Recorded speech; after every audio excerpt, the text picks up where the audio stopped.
Hi everybody, this is Jim. I'm back again. This is 14 weeks. I'm at 14 weeks. For those of you who have been following me, you can see I did manage to shave. That was a few days ago. And get rid of the beard. So I have improved enough to try to attend to some of my hygiene like I used to on a daily basis before all this happened, like a normal human being. Um, this would really be probably a lot of a shadow for me before all this happened, but I'm doing the best that I can.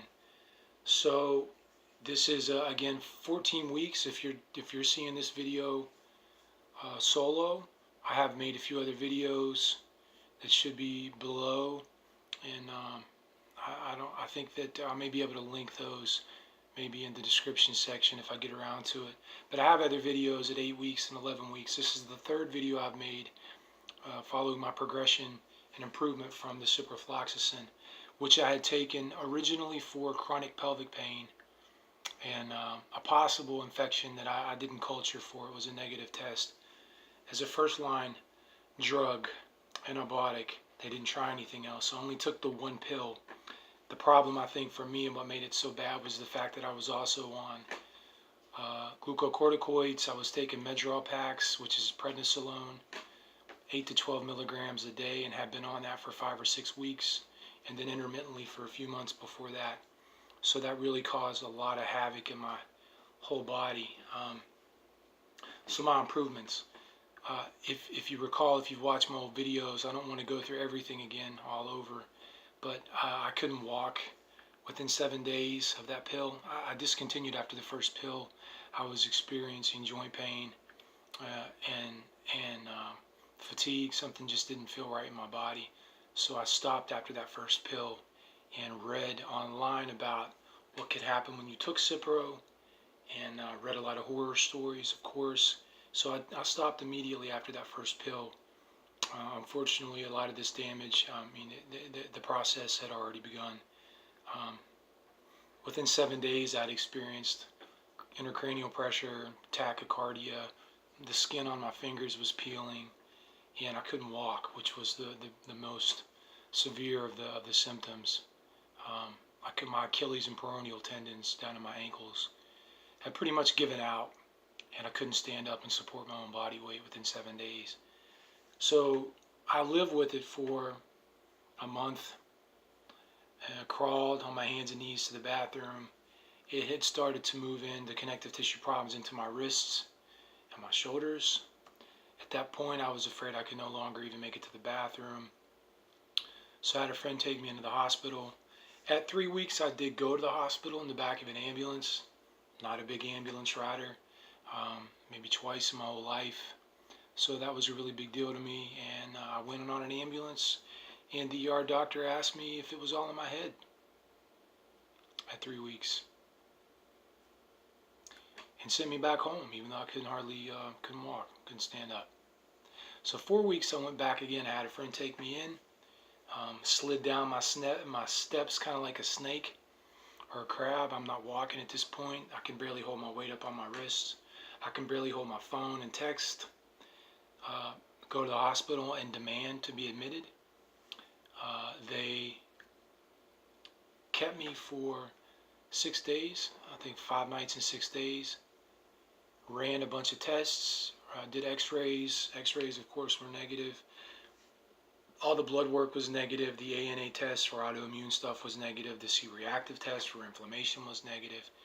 They told me to follow up with a rheumatoid specialist, which I have not yet done, nor have I seen my PCP or the prescribing urologist, because I'm still pretty much stuck in my house. I can't function in the community. I can't sit through a doctor's appointment. I can't drive, and even if I could get someone to take me there, I don't think I could make it an hour or an hour and a half through the whole thing of it's getting better, but it was to the point where getting out of a car was a problem. Getting into the building would have been a problem. Can't use a walker because what these people are not hearing when I'm at the hospital is that I can't put weight down on my wrists or my shoulders because my whole connective tissue system has been affected. What the hell good is a walker or a cane going to do for me if I rip my rotator cuffs out or break a wrist because I can't put any weight anywhere on my body? So I was hit hard. I would say it was severe. Initially it was ankles, but by 4 weeks, 28 days, it had moved into my entire body. Fast forwarding here now to 14 weeks, I can report that I have improved significantly. I am up walking around quite a bit more. I was able to stay down in the kitchen and talk to my friend who I stay with for several hours the other night, which is something that I couldn't have done before. Stay seated in a chair, use my voice, carry on and be a part of a group again for a little while. So that was sort of a milestone.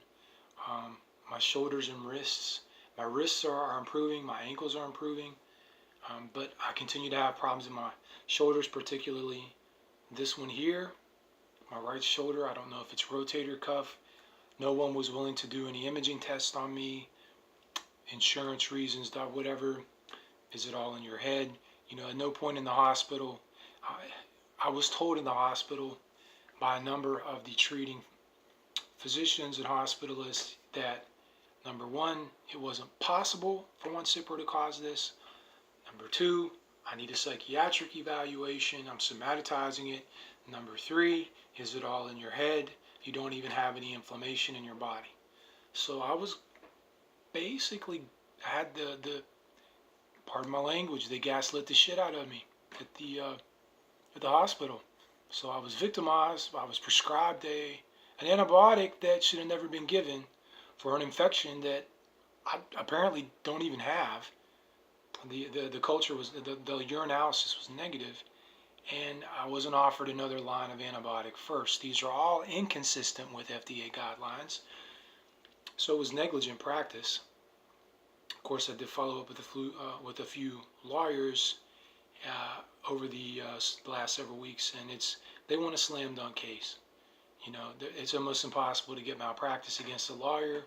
If your arm didn't fall off or you didn't die, there's not much they're going to do. So we're screwed. Most of us are, unfortunately. And because there are those black box warnings on the drug, that absolves the company Bayer from any responsibility from the pharmaceutical end. The fact that you're given, if you're interested in lawsuits, this is happening to you. There are other people who know a lot more than I do, but this is my own personal experience and understanding. Malpractice is very difficult, even though I was prescribed the drug negligently. Clearly, this is not, obviously it's my opinion, but when the FDA issues guidelines and then the prescribing physician doesn't follow those guidelines and a person has an adverse reaction, negligence, right? The law offices were still not interested, and furthermore, the fact that it was a generic, they're off the hook. The pharmaceutical company. Generics, apparently there's some sort of a law in this country that makes it so that it's not 100%, but it's like a 95% protection for them. You can't sue a company if you take the generic drug. You can't sue the pharmaceutical company. You just, almost 100%, you just can't do it. They're protected. And if you have relatively shitty insurance, again, and pardon my language, crappy insurance like me, then you're forced to take the generic. You don't have an option for the brand name, and certainly you can't afford it. So you're pretty much, you pick your own turn there. Anyway, as you can see, I've still got a lot of resentment and anger about all this. I am coping. I do have better days where I kind of come to be at peace with it and accept it, and I have moments where I can get some clarity. But it did devastate me. I am improving, 14 weeks. So it all started with connective tissue. I went on to have tachycardia, migraines, which I never had migraines before, intracranial pressure, neck stiffness, the skin on my hands peeled. I have floaters in my eyes that I had before, flashers, tunnel vision, cognitive problems, trouble concentrating, an increase in anxiety, which I wasn't treating for anything psychiatric before. I worked in mental health. I'm familiar with these phenomena and how to treat them and what they are. I had a spike in anxiety. I had a suicidal ideation during the first 4 to 6 weeks. It was incredible. It's a very dark place physically and emotionally and cognitively. For really the first 6 weeks, I felt like there was a bludgeon or fog across my eyes.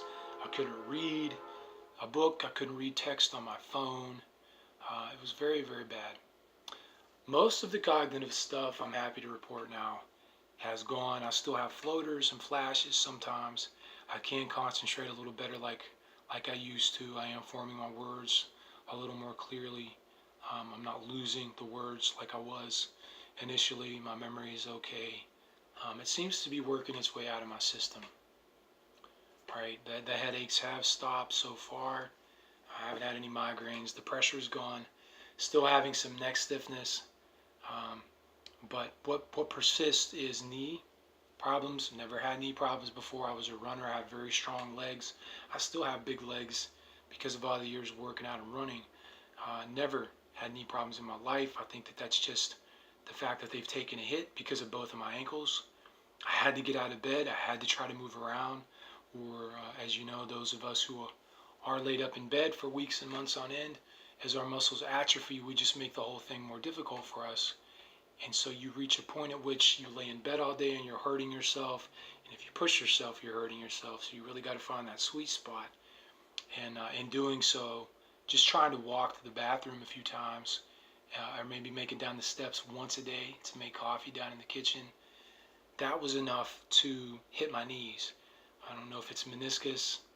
Now, it's all gradually improving though, but I continue to have ankle pain, ankle problems. They're not right yet, but it's all improving. It's getting better. So if I really push it one day, then I'm laid out for a few days, but I'm trying to get my strength back up. This shoulder, again, continues to give me problems. The only new symptom that I've noticed at 14 weeks is a sort of a grinding in my neck up high, but then the upper cervical area right below my brainstem where the skull plugs in.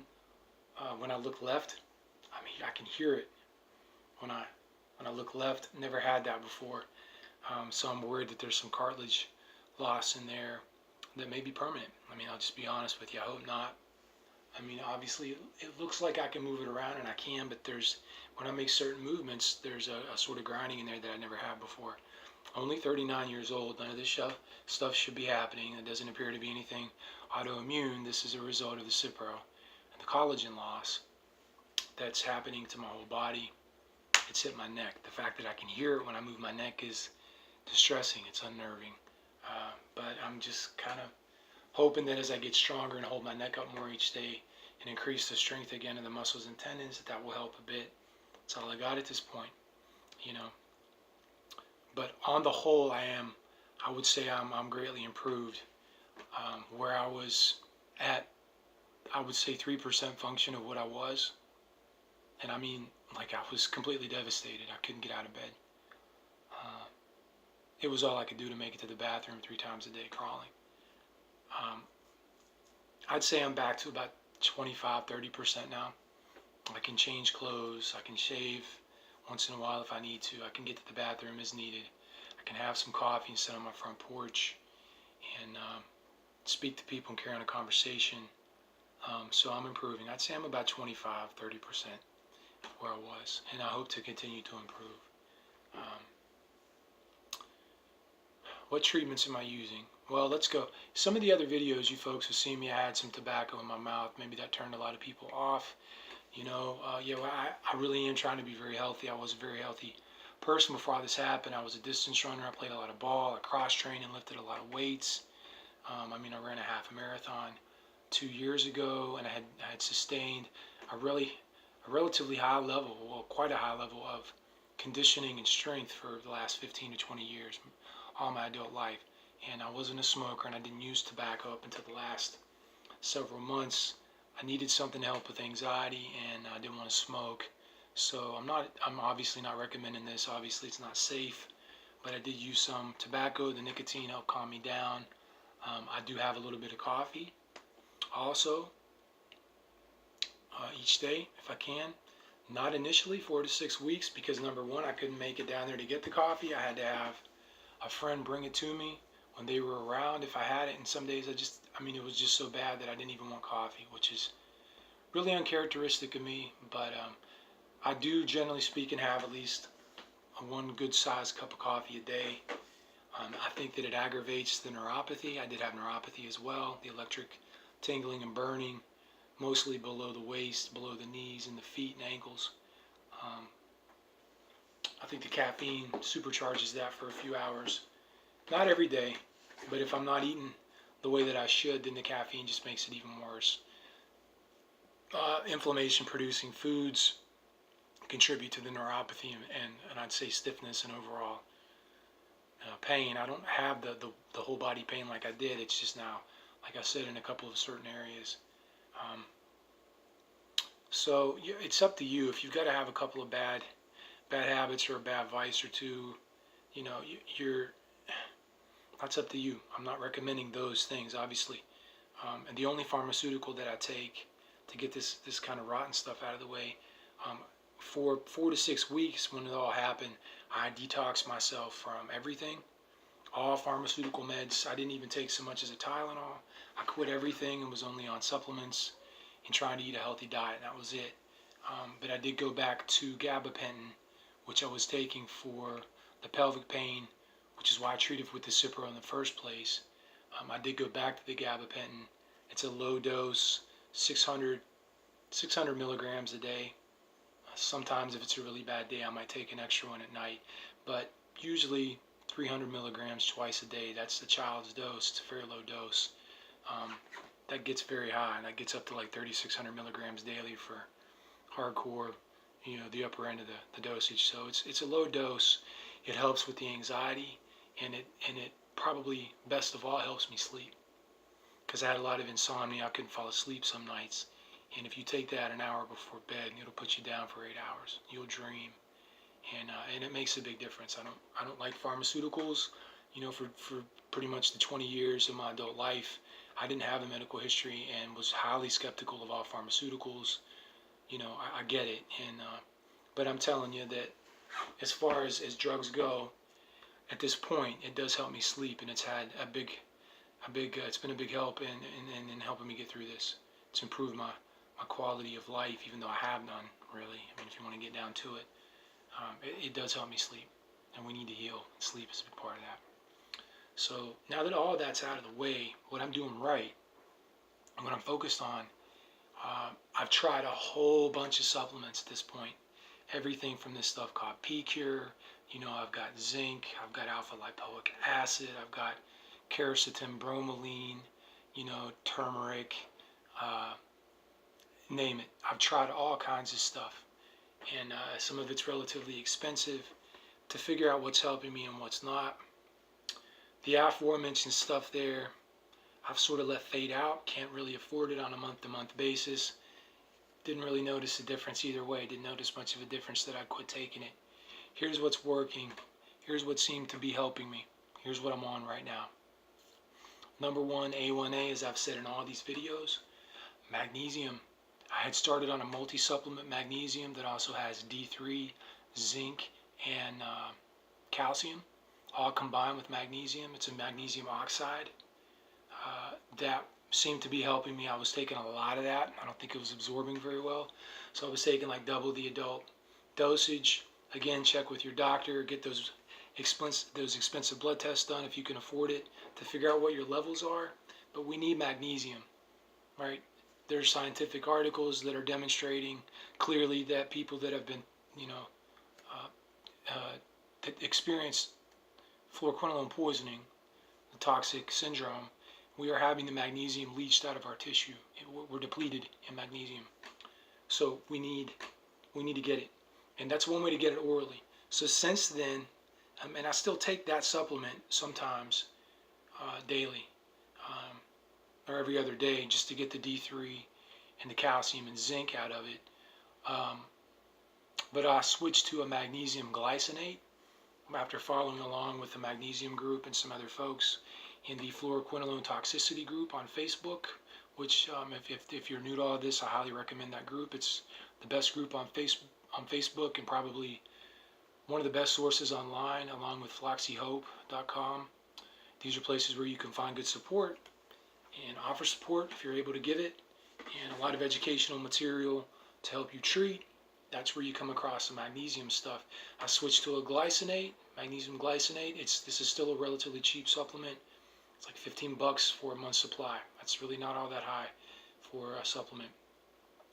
Haven't really noticed much of a difference either way, but I'm going to continue to take that, and I still take the oxide with all the other stuff. So I'm taking way more magnesium than I need to, and that's probably what I mean by that is around double the adult daily dosage recommended, probably 800 milligrams of magnesium. But because these are unquestionably absorbed, the absorption rate is questionable.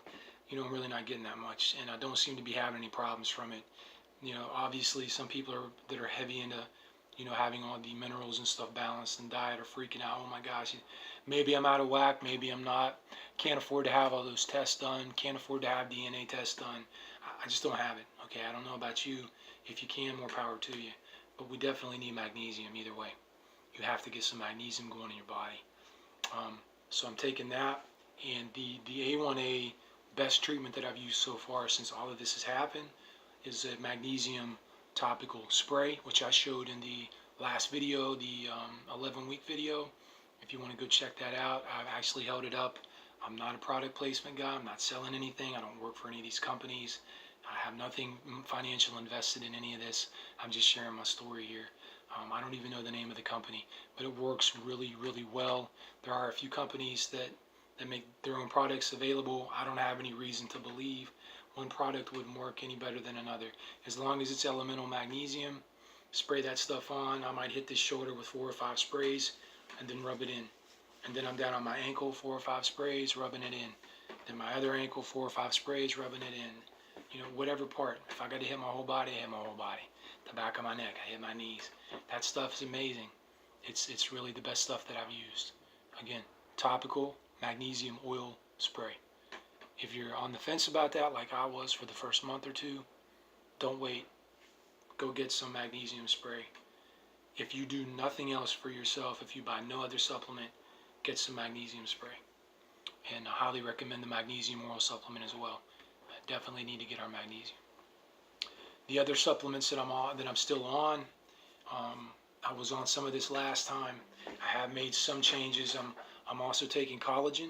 The science behind absorption for collagen, obviously I've had a lot of time on my hands, like most of us here, so I've been able to study a lot of this over the last several weeks. The science is sketchy on how well collagen is absorbed in the gut. At this point, I'm willing to give it a shot, right?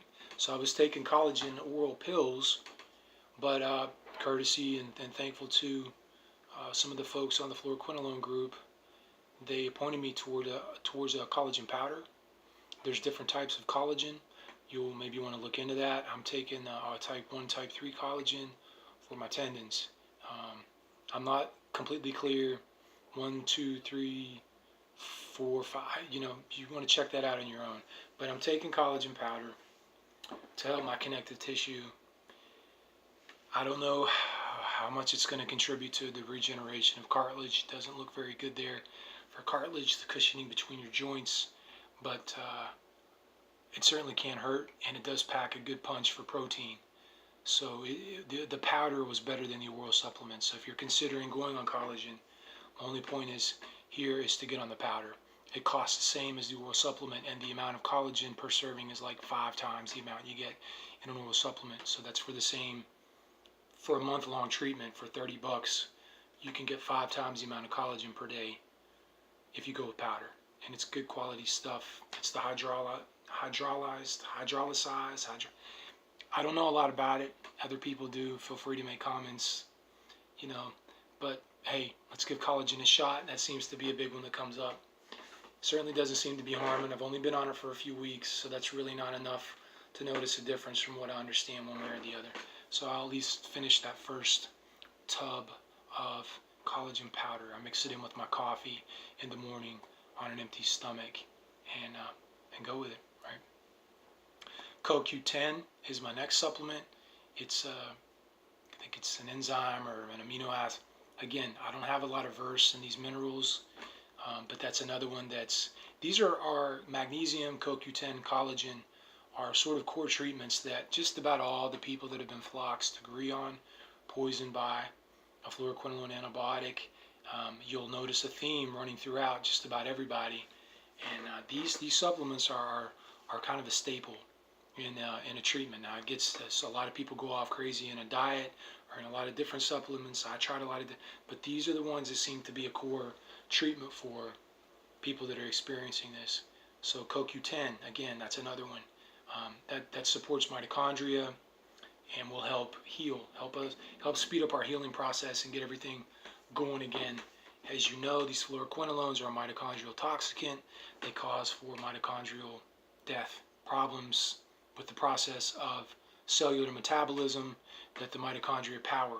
So if that's not working right, we're not going to heal at the same rate that other people heal. It's going to be slowed down. So that CoQ10 ideally gets all that back on track. And the collagen is the substance that it needs to actually regenerate the tissue. So kind of coming at that there as a concerted effort with a couple of these supplements that work together to rebuild and heal connective tissue. CoQ10 can also help the cognitive stuff as well. So that's another one. It's not very expensive. I think it's 15 to 20 bucks for a decent one for a month's supply. I mean, all this obviously adds up, but these are not high dollar supplements that I'm telling you about here. CoQ10, maybe that's why my cognitive stuff has cleared up over the last several weeks, or maybe it's just where I was at on the timeline. I don't know, but I am doing better. These supplements are what I'm staying with. Also, I'm taking glutathione. That's another one where the science is sketchy. I'm just being honest with you here.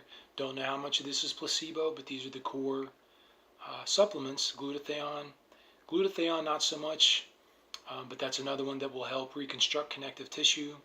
Ideally, whether or not it's being absorbed and actually used for that function is iffish, but it's not a very expensive supplement. Again, there's a particular brand of that, or not so much brand, but a particular compound of that called S-acetyl L-glutathione.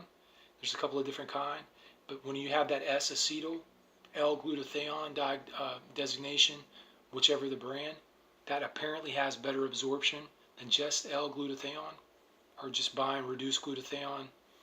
It was a little more expensive. It was about 20-25 bucks as compared to the reduced glutathione, which was about 15 bucks. Again, I'm improving. Which one of these is working? Are they all working together? Don't know, but it's working, so I'm staying with that one. I have phased those other ones out, like I mentioned in the beginning. I'm staying with these because I am noticing a difference. Glutathione. And also my PCP, I was on the phone with her nurse. Not a lot of help there. Can't really make it into the office. Obviously, I haven't gotten any validation or feedback from anyone in the medical community about Cipro, about fluoroquinolone toxicity, but complaining about the joint problems and the connective tissue. She told me to get on glucosamine. Glucosamine is another one. It's probably the cheapest of all of these. A great big jar, a jug of glucosamine tablets was maybe 15 bucks, and it's got like a 2-month supply in it. So that's another one that will support joint health. It's given to people who are going through arthritis. So I've been on that also for about 3 or 4 weeks now, in conjunction with the others that I've named. Can't say one way or the other, but I'm going to at least complete that one and probably go buy it again. So those are the supplements that I'm on. As far as diet, I'm going protein heavy as much as I can. I drink pre-made protein drinks. I eat a lot of tuna. I eat probiotic yogurt every day. I don't have a bunch of exotic probiotic strains. I didn't buy probiotic powder or mixture on Amazon. I'm just getting it through yogurt at the grocery store. Again, people that are interested and knowledgeable about diet can tell you more about that. You can get strains and probiotics that cost more on Amazon that those yogurts and stuff at the grocery store don't replenish. There's only so many strains in those yogurt cups, and you may need other strains from what I understand. I don't know. Again, I can't afford a bunch of exotic treatment at this point, so I'm making sure though that I get a yogurt probiotic every day. A staple in my diet there. I actually eat 2 yogurt cups a day. Protein. Tuna, cashews, almonds. I don't know. I think the almonds were kind of messing with me a bit, but that could be different for everybody. I really cut out processed food. I bought the first bag of potato chips that I've had in probably 3 months since it all happened this last week, and I'm eating them very sparingly. But I have been able to integrate some processed food back into my diet, not much, like a Pop-Tart or a can of something like, SpaghettiOs or something. I don't have a lot of money. I do spend on what I can to eat healthy. I have lots of bananas and apples, fruits and vegetables. I'm familiar with what produces inflammation and gluten and, grain products. Processed food and cereals are not really good for you. And I would emphasize, if you're in the acute phase for the first 6 to 8 weeks, that you're not really ingesting processed stuff. I didn't for the first 6 to 8 weeks. I didn't eat anything like that. I didn't have much of an appetite. It was all tuna, yogurt, the protein drinks. That was about it, but now since I started feeling better, I want a normal life back. So do you. So does all of us. So do all of us.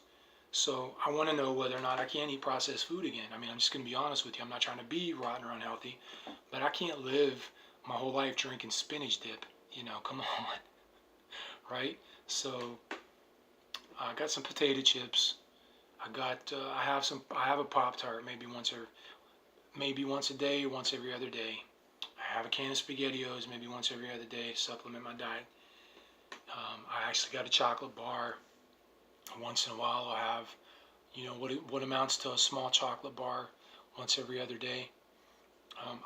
When I eat, I think what's been worst out of all of that is the sugar. So the chocolate bar seems to promote the worst. I have more pain and I would say some increase. It's not devastating to eat some chocolate, but it gave me a headache at first, and I had a little more joint stiffness. So that process, that sugar that you're getting, anything like that's probably not good for your first few months. I'm going to keep eating chocolate. I eat it sparingly. I used to eat like a whole giant bar all in one sitting sometimes. I would work out really hard, and that would be my treat, But I don't do that. But I've come back into diet a little bit with some of the bad stuff just to see if I could have it. A lot of people watching this that are heavy into the diet will swear to you that their diet is everything, and I absolutely do not disagree. Who knows what kind of mass destruction I'm causing by eating a Hershey bar or potato chips. Maybe I am. That's partially a joke, and it partially may be true. But I'm an American. I've got to have some processed food once in a while, man. That's just how it is. But 80% of my diet, or 75% of my diet, I very, very, very carefully monitor. And I was careful about nutrition before all this happened. Again, I worked out a lot, so I do have the basics down in nutrition. General rule of thumb there is avoid processed food and avoid sugars. Use very sparingly, if at all, if you're in the acute phase. Wouldn't recommend it for the first several weeks until you start to recover a bit and feel like you're crawling out of the hole. Then you might try to integrate back in. So that's where I'm at, feeling a little better.